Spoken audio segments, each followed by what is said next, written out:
Day 1 of Gamescom came and went, and we finally got the reveal for World of Warcraft Midnight. So let's dive straight in and see exactly what we're getting for the new expansion coming 2026.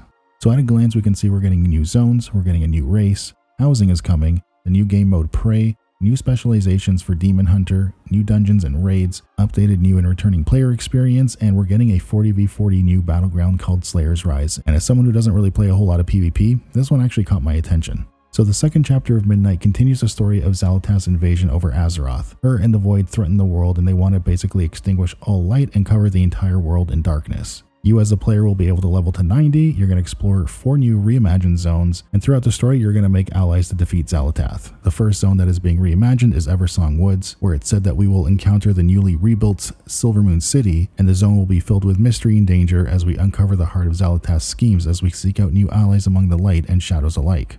So the next zone is Zul'Aman. It's the Amani troll capital for Zul'Aman, and it's basically a rainforest that is protected from the outsiders by the forest tribes who live there. There's a whole bunch of savage wildlife, there's mist-shrouded ruins, and at the very center is Atalaman, which will be the setting for the original raid against Warlord Zul'jin, which has been fully rebuilt and modernized from the ground up, so that's very exciting. So we'll get to journey into this location, learn a little bit about its cultures and the trolls who live there, and players will be able to thrust into the heart of conflict between trolls and elves, where they can uncover decades-old mysteries involving the disappearance of their once revered Loa gods. So that right there for me is pretty awesome, because I really like it when games kind of put that little Indiana Jones-esque type quest lines in there where you get to learn about either the location, or you get to learn about the tribes or whoever's living there, or maybe you're off to find some kind of artifact. I always love that kind of stuff in games, so this one I think is going to be really fun for me personally. So the next zone is Herondar, and basically we are going to explore this bioluminescent primordial jungle. It's going to be home to the new allied race, the Heronir, and we are going to have to go in there, prove ourselves to get their trust, and then we will eventually unlock them as an allied race. As for the last zone, we have Voidstorm. So this zone is completely engulfed in void.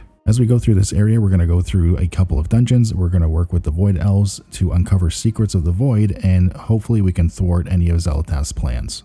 So next up is the new race, the Heronir. Their unique connection to the earth is reflected in their bioluminescence, which illuminates their armor, their weapons, and the skin markings with a soft glow. Once we're able to unlock them and play them, both Horde and Alliance will be able to play as a druid, warrior, hunter, rogue, priest, mage, warlock, monk, or a shaman. So there's a lot of variety there. And of course, one of the most anticipated things that are coming with Midnight is the housing feature, where you can create your own home in Azeroth, which is really cool, and I'm looking super forward to this one. You'll be able to get your own plot of land, you can move into a neighborhood with other players or even your guild, and you can also collect a bunch of items to decorate and make your house your own. You'll be able to get decor for your home through a multitude of gameplay options, and even some items crafted through professions. The housing feature will have a load of customizable tools for you to use, and it's going to ship with 2 modes, basic and advanced. If you want to see a little bit more about the advanced mode, I have a video here. Essentially with this feature, your imagination is the limit. You have freedom to dye items, you can resize them, you can place them anywhere in your home, so just go ham and make it your own.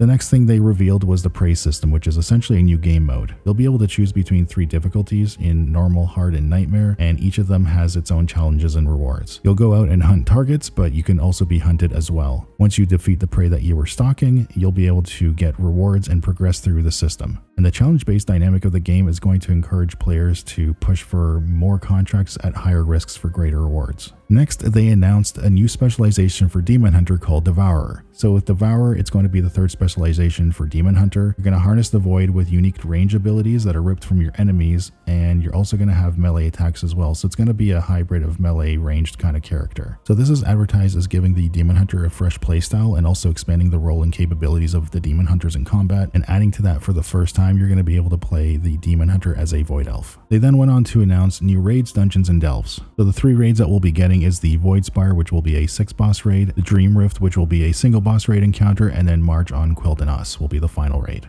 On top of that, we are getting 8 new dungeons in Windrunner Spire, Magister's Terrace, Murder Row, Den of Nalorak, Mesera Caverns, Blinding Veil, Nexus Point Zenith, and Voidscar Arena.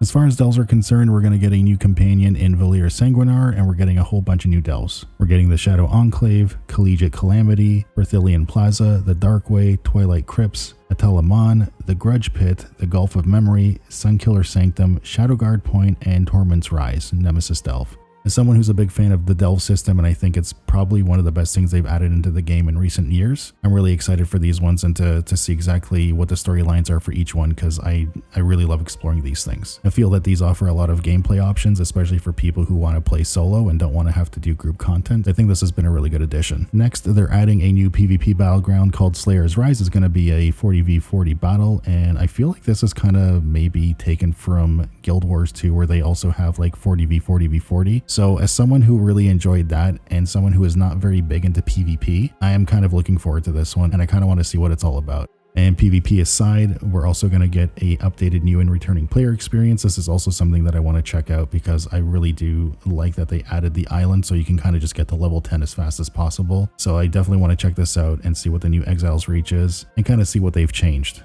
And last but not least, of course, we have the pre-purchase. And there are 3 versions of the game that you can get. There's the base edition, heroic, and epic editions. And of course, with each tier that goes up, you're going to get more things. But I would like to point out that you're going to get early access to housing, no matter the edition that you buy. So that's kind of important to note. That's pretty much all the information that we have as of now. But with all that said, that'll do it for this video. Really appreciate you guys taking the time to watch it. If you like the video and you want to see more World of Warcraft content, please don't forget to like, comment, and subscribe. It really does help this video get out to more people, and it really does help the channel grow. I greatly appreciate it.